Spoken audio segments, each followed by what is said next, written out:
gotta focus on yourself, on your faith, on your dreams, on your mind, on your health, yeah. You gotta work, never tell, keep your head down, find what you love and excel, yeah. Di tengah kegilaannya dalam pesta Timnas Indonesia, Miss Hilgers terima kabar baik dari Belanda. Timnas Indonesia dan Alex Pastoor menatap Piala Dunia 2026. Reaksi berkelas Erick Thohir usai ajakan uji coba Timnas Indonesia ditolak mentah-mentah oleh Malaysia. Gral Van den Boeck ogah kalah lawan Malaysia. Yuk simak selengkapnya sebagai berikut.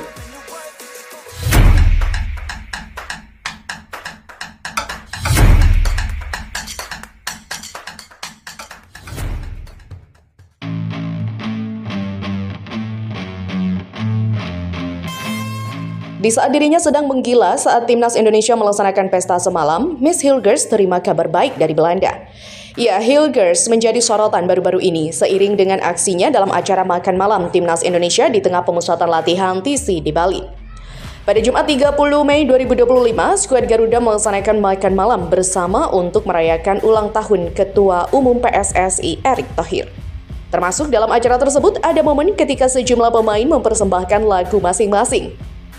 Hilgers menjadi pembicaraan ketika menyanyikan Gamuva Mire bersama Nadio Argawinata dengan berjoget secara liar. Aksinya menjadi perbincangan di media sosial sejak semalam. Namun di sisi lain, Hilgers nyatanya terbilang menerima kabar baik di Belanda. Sebab, Hilgers berpotensi untuk berjumpa dengan kawannya lagi, Hayden Oosterwolde, jika gabung dengan PSV Eindhoven. Sang pemain Timnas Indonesia berpotensi meninggalkan FC20 pada bursa transfer musim panas mendatang, seiring dengan masa baktinya yang akan habis pada tahun depan.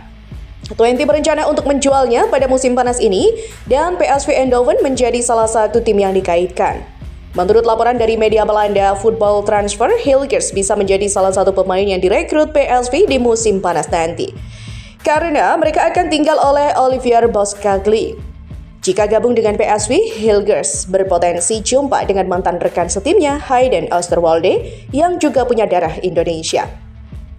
Oosterwolde kini terikat kontrak dengan klub Turki Fenerbahce, namun laporan dari media Turki Export mengaitkannya dengan PSV, sebagaimana dilansir dari 20 Fans. Oosterwolde merupakan teman baik Hilgers. Mereka bahkan sempat terlihat berbincang bersama ketika 20 jumpa Fenerbahce di Liga Eropa pada musim 2024-2025 ini. Di akhir laga yang berakhir dengan skor 1-1 tersebut, Hilgers dan Oosterwolde yang sama-sama tampil di laga itu terlihat bercengkrama di lapangan. Oosterwolde, bek kiri berusia 24 tahun, memang merupakan rekan seangkatan Hilgers di Academy 20. Namun, dia hengkang dari 20 pada Januari 2022 lalu untuk membela Parma dan kemudian dijual ke Fenerbahce pada Januari 2023. Berita selanjutnya, masyarakat pecinta olahraga khususnya sepak bola tanah air nampaknya siap menaruh harapan besar kepada Timnas Indonesia. Pelatih dan pemain yang didatangkan berupaya memberikan kepercayaan terhadap masyarakat melalui kemenangan. Ya, benar sekali. Harapan dari masyarakat Indonesia terhadap mimpi Timnas Indonesia untuk tampil pada Piala Dunia 2026. Masyarakat sepertinya memiliki kebanggaan dan kecintaan tersendiri memandang Timnas Indonesia sejauh ini. Jika 2 kali penampilan mendatang mampu meraih kemenangan, maka Timnas masih berpeluang tampil di perhelatan dunia tersebut. Perhelatan yang benar-benar luar biasa dipertemukan oleh tim dari negara-negara hebat dengan ciri khas permainannya. Saling memperebutkan kedudukan, kehormatan hingga prestasi tertinggi dunia. Tetapi, perlu diingat bahwa untuk mampu tampil di Piala Dunia membutuhkan usaha maksimal dari seluruh lapisan sepak bola Indonesia. Mulai dari antusias dan dukungan positif masyarakat Indonesia, tim pelatih, pemain, staf tambahan hingga PSSI. Sangat sulit jika ada kemungkinan dukungan ini lemah, baik salah satu atau beberapa. Semoga saja Timnas Indonesia mampu memberikan penampilan terbaiknya meskipun dengan waktu yang terbilang sedikit untuk membentuk chemistry di antara pemain. Optimis boleh, sadar diri juga perlu. Itulah satu kalimat yang harus dibenamkan dalam pikiran masyarakat Indonesia. Mengapa? Timnas Indonesia, jika dilihat dari riwayatnya, maka penampilannya belum mampu konsisten meskipun baru-baru ini meraih kemenangan untuk tetap menghembuskan nafas di kualifikasi Piala Dunia.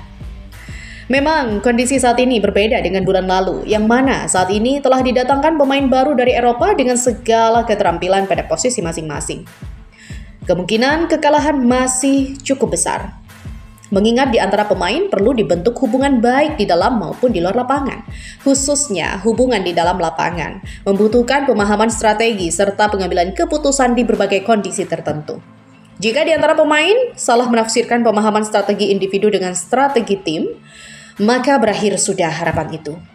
Pada dasarnya, permainan sepak bola membutuhkan kerjasama tim tingkat tinggi yang tidak hanya didominasi keterampilan individu, bahkan ini juga didukung oleh kepercayaan antar pemain. Tetap fokus menatap pertandingan selanjutnya. Ini bukanlah laga biasa. Ini adalah laga hidup mati di kualifikasi Piala Dunia 2026.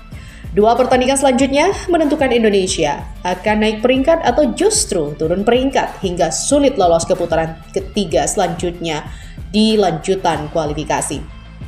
Harapnya Alex Pastur mampu memberikan strategi ampuh melawan Cina, didukung oleh Jay Ises dan Martin Paes di lini belakang, Ricky Kambuaya di lini tengah dan Ole Romeni di lini depan.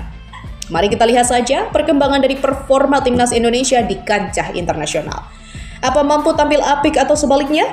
Dua laga selanjutnya yaitu Indonesia versus Cina dan Indonesia versus Jepang dalam lanjutan kualifikasi Piala Dunia 2026 akan tayang di RCTI tanggal 6 Juni 2025. Kami juga merasa gembira dengan kedatangan pemain baru dari Eropa yang diharapkan membawa angin segar untuk strategi Kluivert nantinya. Jika dilihat di atas kertas, komposisi pemain Indonesia masih bisa memberikan perlawanan terhadap Cina. Dengan didatangkan pemain yang berposisi sebagai striker, kiper, gelandang, pasti akan terjadi persaingan dengan pemain sebelumnya. Siapapun yang berpenampilan terbaik pada sesi latihan akan dipilih oleh Kluivert tampil di kualifikasi. Tetapi, terdapat sesuatu yang mengganjal, yaitu riwayat kepelatihan Kluivert. Sebelumnya dinilai kurang memberikan capaian khusus dalam kepelatihan, misalnya mendapat trofi kompetisi atau finalis kompetisi tingkat internasional. Ya, sebagai masyarakat awam akan mempertanyakan riwayat Kluivert dan kepelatihannya. Di sisi lain, pastinya PSSI memilih Kluivert memiliki pandangan khusus mengapa ia ditunjuk sebagai pelatih kepala. Oke, berita selanjutnya. Ketua Umum PSSI Erick Thohir menyampaikan pernyataan berkelas setelah ajakan ke Malaysia untuk beruji coba dengan Timnas Indonesia ditolak. Timnas Indonesia sempat mengundang Malaysia untuk melaksanakan pertandingan uji coba internasional pada FIFA Matchday September 2025 mendatang. Pria yang juga menjabat sebagai Menteri BUMN ini belum mengetahui secara pasti alasan Malaysia menolak undangan tersebut. Namun mungkin tim senior Malaysia ada pertimbangan lain, ucapnya.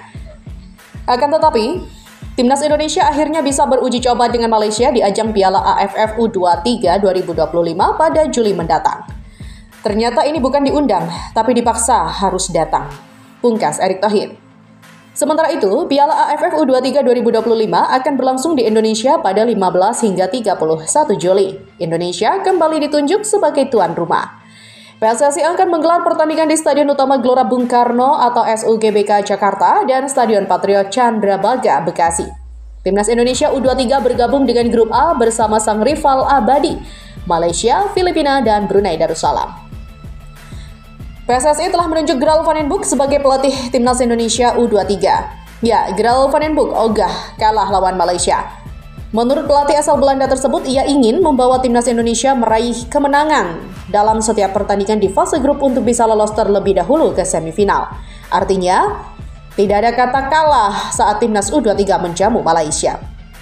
Tentu saja, kami harus meraih kemenangan, itu yang paling penting di grup yang kami dapatkan. Ada tim-tim bagus dan juga tim yang seharusnya bisa kami kalahkan, ucapnya.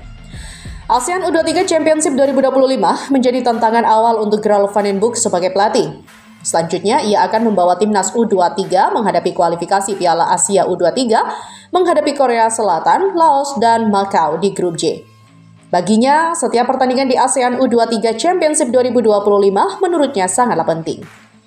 Ini pertandingan penting karena stadion pasti akan penuh supporter. Setelah itu kami akan bermain di kualifikasi Piala Asia U23. Kami harus menunjukkan bahwa permainan kami berkembang. Saya pikir kami memiliki skuad yang bagus, pemain-pemain yang baik, dan lihat saja nanti sejauh mana kami bisa melangkah, tegasnya.